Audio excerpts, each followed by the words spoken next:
boys and girls. Thank you for joining me today. I'm Miss Robin at the Fort Smith Public Library, and we've got a special library book story time today because it's National Library Week. Can you help me open up the surprise bag? Our library bag has a big surprise. Now's the time to use our eyes. Untie, unwind, open wide. Show us what's inside. Ready, set, go. 1, 2, 3. Open now and let us see. Oh, happy National Library Week from Mr. Fred. You know, Mr. Fred loves libraries, and he loves books, and he loves you. He'll be so happy when you can come back and see us again. Yes, he also wanted me to tell you that he loves poetry. So let's see what kind of poem he picked out for us today. Can you tell Fred, see you later, alligator? Okay. All right, Fred, you have a good time in there. Let's see. Oh, this is a great poetry book. It's by Jack Prelutsky. He writes lots and lots of poems for children. This is from the book, What a Day It Was at School. And since it's National Library Week, we picked a really fun poem about library time. It's library time, and I read to myself a book about knights that I found on a shelf. I start to imagine the more that I read that I am a knight on a powerful steed. I conquer a dragon to show I am brave, then vanquish a troll in a dingy dark cave. I ride through the land doing deed after deed, for we have a library where I can read. Now, it is National Library Week, so how about a book about the book hog? Greg Pizzoli wrote the words and he drew the pictures, which makes him the author and the illustrator. That would be a cool thing to be able to do. The Book Hog by Greg Pizzoli. The book hog loved books. And he had quite a few. He loved the way they smelled and the way the pages felt in his hooves.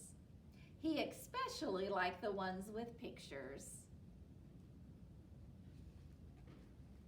He picked them up here and there, anywhere he could find them. But the book hog had a secret. Shh! A big secret. He didn't know how to read. He had never learned. He was surrounded by books, but the book hog couldn't read a single one. The book hog went to bed every night without a bedtime story. One morning he went out looking for more books. He came to a long, low building, and he smelled some books inside. He snuck through the stacks, adding several books to his pile. But then a soft voice said, "Would you like to join us for story time?"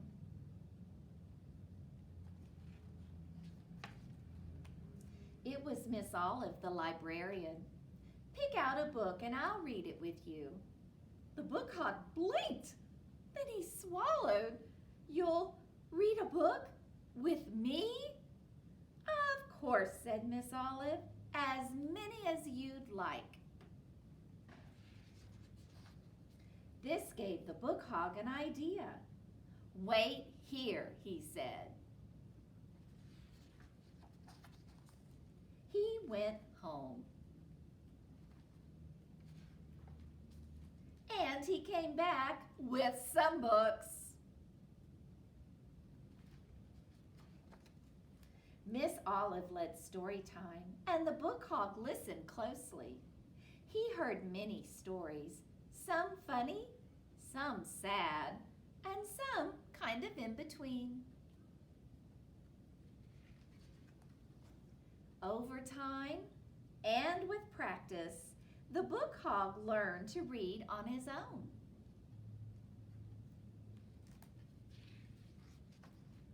He grew to love books even more, not just for the way they looked and felt, but for the stories they told.